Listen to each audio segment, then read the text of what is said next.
My name is Ver Steeg. I'm the Vice President of Engineering and one of the founders of TruTouch Technologies.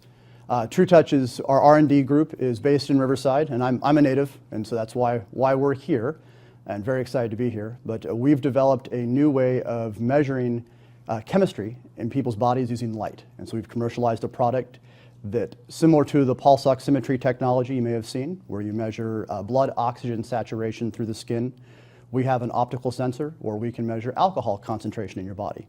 So we use this for dangerous work environments. If you operate an oil or gas refinery, oil drilling rigs, and then for transportation. Coca-Cola is using our products for their delivery drivers, for 18-wheeler operators, forklift operators. We provide a system where you can walk up, identify yourself to the system, place your finger on it, and we can verify your identity, and we can verify your fitness for duty, your sobriety, before you go into the environment. And that's our real change in this market, is rather than what we do now, which is when you have an accident, we go around and you test people, and if indeed alcohol has been involved, you punish people. We are providing the chance to prevent the accident. Routine screening before you enter that environment. So that's who TruTouch is. Sure, so business growth is kind of a broad topic. So I would say that the most interesting thing that we've seen for our product introduction is the fact that even though we are a small company, so we produce industrial safety equipment, we have an alcohol monitor that we use to allow people to go into dangerous work environments like oil and gas refinery. What surprised us was how rapidly the international markets have taken off, and that's a lot of what I'm seeing is even small organizations like ourselves. We're a total of 12 people worldwide, small R&D facility, we have a business and sales office. We are seeing from the get-go that we have to be prepared to be an international selling company.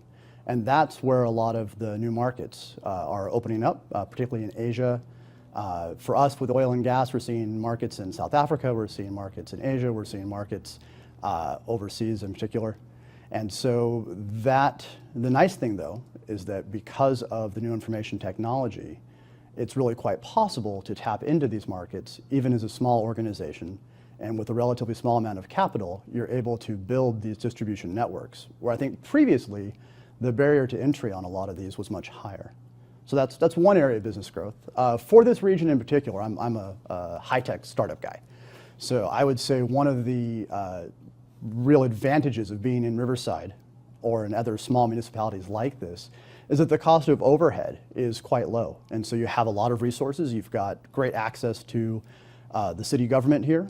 So we've had great responses from the Department of Economic Development in Riverside, the mayor's office. There's good universities, but unlike San Francisco, or if you're in New York, we're able to bring in people and keep our overhead low while we grow. And that opens up a lot of opportunities for different types of funding. So I know people right now are out in the field. There's a lot of high-tech innovation. And one of the trends we've seen over the last few years is that venture capital, which used to invest in companies like mine, which were at a pretty high level. So we're a fairly capital-intensive opportunity.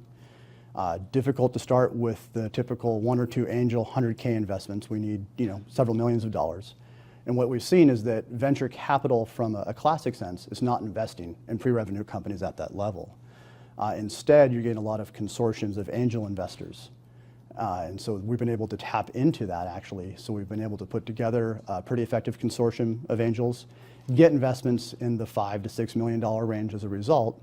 But because of that kind of investment vehicle, we find ourselves in a spot where by being in Riverside or being in less expensive municipalities, we can keep our overhead rates quite low and grow. It's not organic, it's definitely equity venture, but it's not quite at the classic VC market or model where you would have a very short runway to turn into a 10x